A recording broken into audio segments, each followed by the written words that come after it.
Every unresolved case contains two mysteries. The first is what happened. The second is what people believe happened. And sometimes those two stories become very different things. Let's talk about how oftentimes a narrative gets shaped. A narrative gets shaped based on looking at what people are assuming happened versus what actually happened. Additionally, sometimes the evidence isn't clear or doesn't make sense, so people tend to fill in the gaps.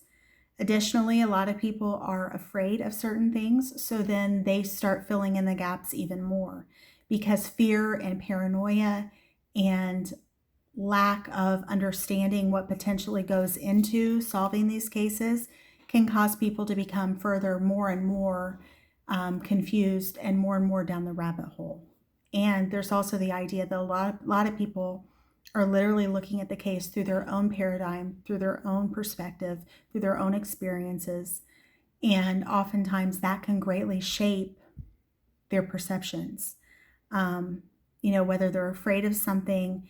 And then you look at the idea of witness accounts. Witnesses can focus on different concepts, and so they could tell two separate stories, which actually could form.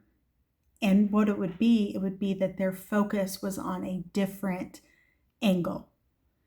And so it's not necessarily that they're lying, it's that they looked at things differently than the person beside them, based on their life experience, based on their experiences, based on what they essentially focus on. Some people focus on faces. Some people focus on body language. Some people focus on actions. Some people focus on how the scene was set up. Any number of things that people focus on. Additionally, witnesses sometimes can be unreliable because they are potentially stressed. And so oftentimes the mugshots don't necessarily match the people how they were trying to convey that person. And again, media coverage can also be hit or miss. I mean, you can have people who are seasoned journalists who take their responsibility for ethical reporting very seriously. And then you have some people who aren't as by the book and may try to sensationalize or rage bait certain things, which can be extremely difficult, especially for people who are losing a loved one or have lost a loved one.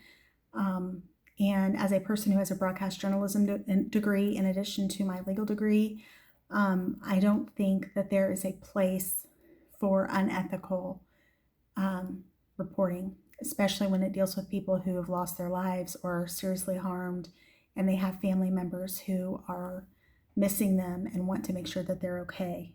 And honestly, public interpretation can definitely shape how unsolved mysteries are actually dealt with, right?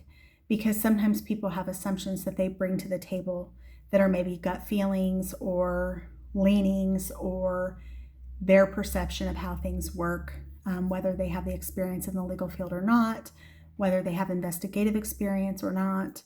And so all those things kind of take shape and become part of some of what becomes the case file, for better or worse, and there's a lot of times where sometimes there's just not enough evidence. And so people are hungry to be able to come up with the evidence to be able to solve the case, because no one wants family members to suffer waiting for the fallout, right? Waiting to find out what happened to the loved one that they miss so much. And as a person who's currently grieving right now, not from any true crime cases, but it's extremely difficult to navigate the loss.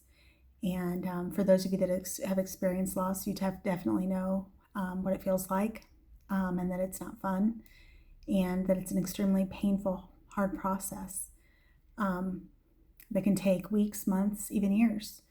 And so ultimately, that can be a long, hard road. And so I just want to say thank you so much for tuning in to Grace and Gavel, where truth meets compassion. My name is Buffy. I'm an almost 18-year criminal defense attorney. And if you got value in this, please feel free to like and subscribe. I have 2 podcasts. One is Recovering Perfectionist Mama, Grace in Progress, which is a psychology channel. Second one is Grace and Gavel, Where Truth Meets Compassion, as I'm an almost 18-year criminal defense attorney. I go into deep dives. I have over 1,000 videos, I believe. So if you're interested in those, feel free to check them out. And if you have topics that you're interested in, feel free to let me know. Thank you so much, and I hope you have a great rest of your day. Bye.